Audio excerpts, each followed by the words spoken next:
sempre botava ordem no quintal no dia a dia.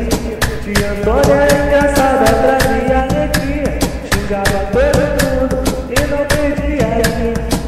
Ela e minha avó sempre tinham moral, elas eram as mais antigas no nosso quintal.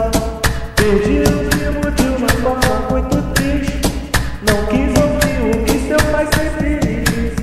Cássio entrou no mundo perigoso e sem volta, não era desculpa a sua grande revolta. Não posso esquecer da minha avó Helena, era uma avó tranquila e uma mãe serena.